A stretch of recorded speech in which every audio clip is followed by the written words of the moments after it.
Y everyone, मेरा नाम है कि और आप देख रहे हैं एमएमए विद एके। भाई लोग, इस टाइम यूएफसी में अरमान सरूकिन से ज़्यादा अनलकी फाइटर कोई भी नहीं है। एक फाइट से क्या पुल आउट कर लिया बंदे ने। यूएफसी तो भाई इनके पीछे ही पड़ गई है पूरी तरीके से। डैन हुकर को हराने के बाद अरमान सरूकिन को लगा होगा कि अब सीधा टाइटल फाइट मिलेगी अगेंस्ट इलिया टपुरिया। बट जैसे ही इलिया टपुरिया को ये बात पता चली, वो और 6 महीने की छुट्टी में चले गए and UFC had to introduce interim lightweight title. तो अरमान सरूकिन ने सोचा कि चलो अनडिस्प्यूटेड ना सही, इंटरिम टाइटल के लिए तो फाइट करने का मौका मिल ही जाएगा अब मुझे। बट जैसे ही यूएफसी को ये बात पता चली, यूएफसी ने Justin Gaethje versus Paddy Pimblett की फाइट बुक करा दी इंटरिम लाइटवेट टाइटल के लिए।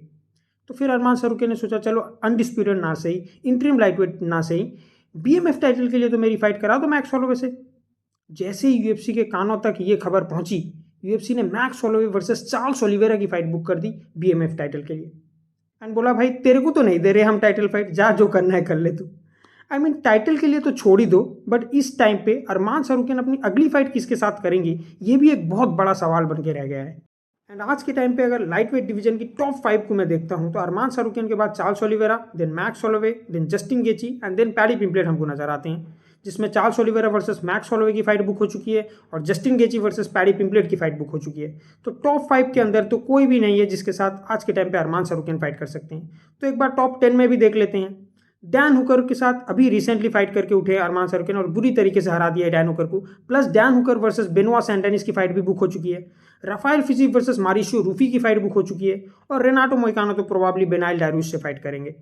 तो जो बच जाते हैं वो है मटूस गैमरॉट, जिनकी पिछली फाइट में चार्ल्स ओलिवेरा ने रैली निकाल दी थी। But at this point of time यही इकलौते ऐसे फाइटर हैं जिनसे अरमान सरूकिन की फाइट हो सकती है, क्योंकि अरमान सरूकिन की जो 2 ऑफिशियल लॉसेस हैं यूएफसी के अंदर, उनमें से एक गैमरॉट के अगेंस्ट ही है। तो हो सकता है कि इस लॉस को अवेंज करने के लिए अरमान सरूकिन एक रीमैच के लिए राजी हो जाए against Mateus Gamrot. But to be honest it doesn't make any sense at all, क्योंकि चार्ल्स ओलिवेरा से इतनी ब्रूटली फिनिश होने के बाद मट्यूस गैमरॉट को चार्ल्स ओलिवेरा से भी हायर रैंक के फाइटर के साथ फाइट क्यों ही मिलनी चाहिए।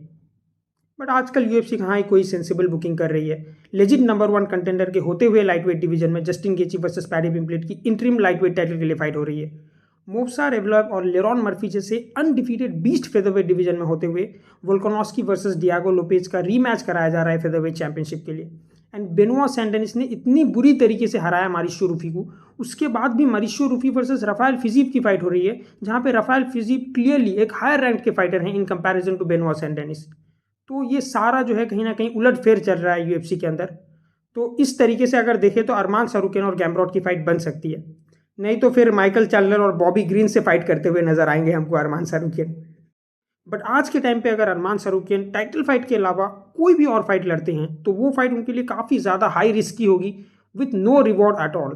तो फिर क्या करना चाहिए अरमान सरूकिन को? टाइटल फाइट के लिए वेट करना चाहिए? आई डोंट नो यार, क्योंकि कुछ स्पेसिफिक नहीं है ना कितना टाइम वेट करना पड़ सकता है, और फिर अगर वेट करते भी हैं तो क्या कंफर्म टाइटल शॉट मिलेगा, इस बात की गारंटी कौन दे रहा है।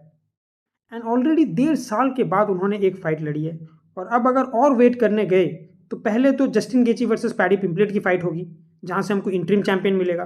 फिर इलिया आएंगे अराउंड जून जुलाई, वहाँ interim champion versus undisputed champion की फाइट होगी, और वहाँ जो भी जीतेगा वो तुरंत तो फाइट नहीं करेगा ना।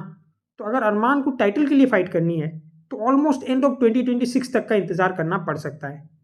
बट तब तक यही सेम सिनारियो रहेगा, इसकी क्या गारंटी है। हो सकता है कोई नया कंटेंडर हाइप में आ जाए, या फिर max Holloway versus Charles Oliveira की फाइट में कोई एक बंदा क्रेजी फिनिश निकाल दे और सीधा अनडिस्प्यूटेड चैंपियन को कॉल आउट कर दे।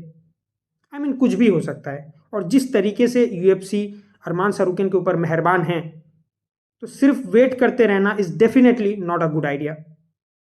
देखो यार, अब तो फ्यूचर ही बताएगा कि अरमान सरूकिन का करियर यूएफसी में कैसे अनफोल्ड होता है। बट मैं आपसे आपका ओपिनियन जरूर जानना चाहूँगा। आपको क्या लगता है, अरमान सरूकिन को वेट करना चाहिए या फिर 1-2 फाइट और करनी चाहिए बिफोर टाइटल फाइट? और अगर फाइट करनी चाहिए तो कौन सा वो नाम होगा जिससे आप अरमान सरूकिन की फाइट देखना चाहोगे? ये सारी चीज़ें आप कमेंट सेक्शन में ज़रूर लिख के जाना। और अगर आपने यहाँ तक वीडियो देखा है तो एक लाइक तो बनता है। ऑल्सो चैनल को सब्सक्राइब भी करके जाना, क्योंकि ये साल ख़त्म होने से पहले हम 50 सब्सक्राइबर का मार्क अचीव करना चाहते हैं। तो आज के लिए इतना ही, हम मिलेंगे अगली वीडियो में, तब तक के लिए बाय।